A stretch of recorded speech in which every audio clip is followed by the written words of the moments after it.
సంవత్సరాల తరబడి ఎన్ని మందులు వాడినా మీ మోకాల నొప్పులు తగ్గట్లేదా? ప్రాణ పెయిన్ క్లినిక్ లో అత్యాధునిక చికిత్స. Welcome to Suman TV. Javelin throw ఈ గేమ్ గురించి దేశంలో చాలా మందికి తెలియదు. కానీ ఆ ఆటకే వన్నె తేవడంతో పాటు ప్రపంచంలో దేశానికే పేరు తెచ్చిన వీరుడు నీరజ్ చోప్రా. 4 ఏళ్ల క్రితం ఏ మాత్రం అంచనాలు లేని సమయంలో ఏదో ఒక పథకం రావడమే గొప్ప అనుకున్న స్థితిలో ఏకంగా ఒలింపిక్స్లో స్వర్ణం గెలిచి చరిత్ర సృష్టించాడు నీరజ్ చోప్రా. మరోసారి అంచనాలను అందుకొని దేశాన్ని మురిపించాడు. వరుసగా 2వ ఒలింపిక్స్లో కూడా పథకం సాధించాడు.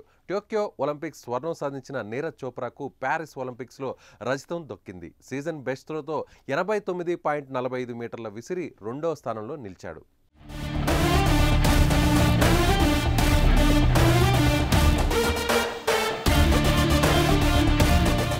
దేశానికి స్వాతంత్రం వచ్చిన తర్వాత 2 పథకాలు గెలుచుకున్న తొలి భారతీయ ట్రాక్ అండ్ ఫీల్డ్ అథ్లెట్గా చరిత్రకెక్కాడు.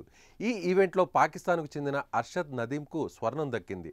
అతడు ఒలింపిక్ రికార్డు 90.57 మీటర్లు కాగా 92.97 మీటర్ల దూరం విసిరి చరిత్ర తిరగరాశాడు. నీరజ్ చోప్రా సాధించిన రజత పథకంతో కలిపి భారత్ ప్యారిస్ ఒలింపిక్స్లో ఇప్పటి వరకు 5 పథకాలు సాధించింది. అందులో 4 కాంస్య పథకాలు కాగా నీరజ్ రజత పథకం సాధించాడు.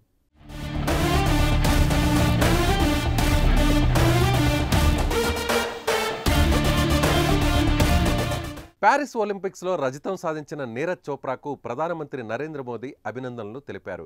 చోప్రా మరోసారి తన ప్రతిభను చాటుకున్నాడని, అతడు ఒక అద్భుతమైన వ్యక్తి అని కొనియాడారు. మరో ఒలింపిక్స్లోనూ అతడు ప్రతిభ చాటడంతో భారత్ హర్షం వ్యక్తం చేస్తుందని అన్నారు.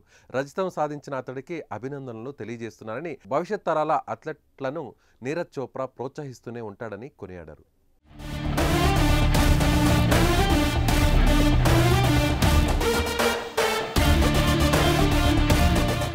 నీరజ్ రజతం సాధించడంతో అతని తల్లిదండ్రులు ఆనందంలో మునిగి తేలుతున్నారు. కుమారుడిని చూస్తుంటే గర్వంగా ఉందని అతడి తండ్రి సతీష్ అన్నారు.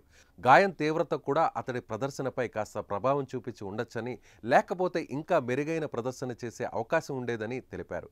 నీరజ్ చోప్రా తల్లి రజత పథకం దక్కినందుకు సంతోషం వ్యక్తం చేస్తోంది. ఇంటికి రాగానే ఇష్టమైన ఆహారం వండి పెడతా అని వెల్లడించింది. వెండి కూడా బంగారమని ఆమె వ్యాఖ్యానించింది. అంతేకాక బంగారు పథకం సాధించిన పాక్ ఆటగాడు కూడా కుమారుడు లాంటి వాడే అని తమ మంచి మనస్సు చాటుకుంది.